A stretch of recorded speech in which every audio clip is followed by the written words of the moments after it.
Hey everybody, this is Chad here from CNR Reviews. I'm going to be doing a update today on a video that I had put out about a month ago.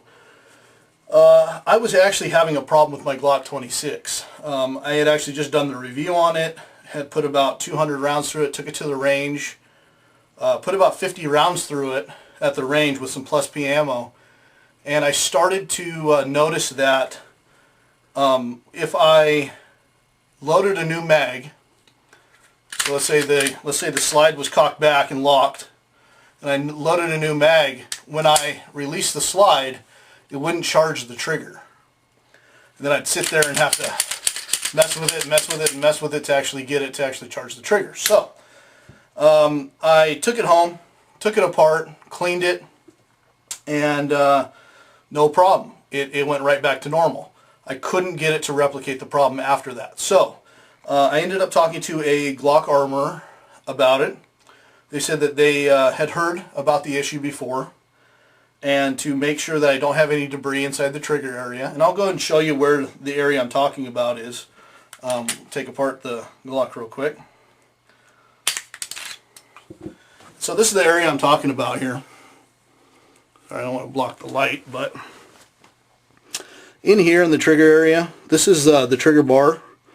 It actually charges the trigger and pushes it forward.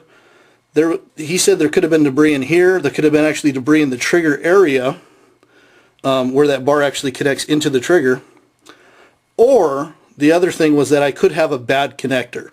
Now I had just replaced the connector with a Ghost standard connector. And I've seen tons of guys on YouTube use the same connector and not have any issues. I did notice though when I would charge the weapon that it actually felt kind of funny. Almost like it was really bumpy or something. Actually more so than with like the 5.5 pound connector that they give you from the factory when you buy the gun. And so what they said is that the connector itself may not have the proper angle, and to definitely replace the connector and see if that also solves the issue. So I ended up ordering. Now Glock no longer sells a 3.5 pound trigger. It's called the 4.5 pound trigger connector. And so that 4.5 pound trigger connector is what the old one would have been.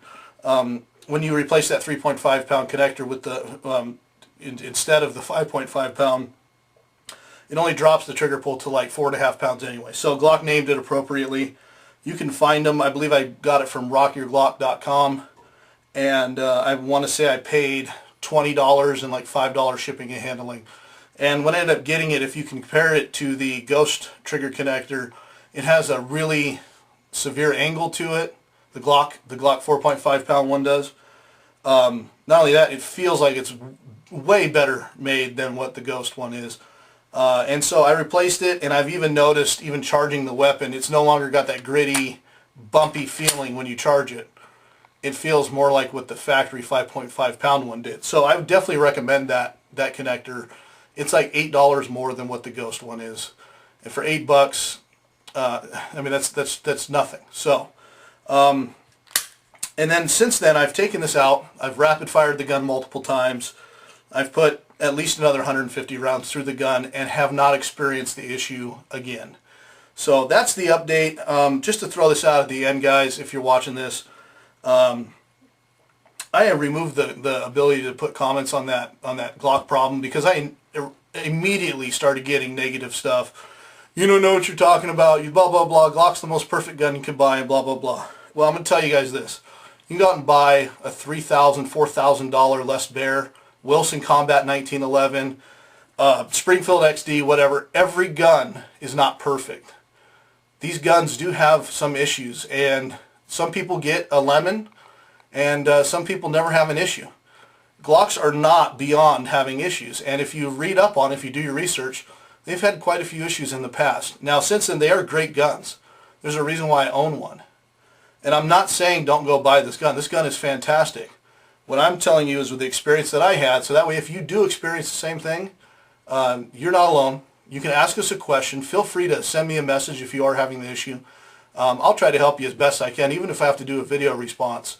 But Ryan and I are here to help educate you and help if you do have questions. So let us know. Other than that, guys, Glock 26 is working perfectly again. and I couldn't be happier with the gun. So thanks a lot for watching, and have a good day.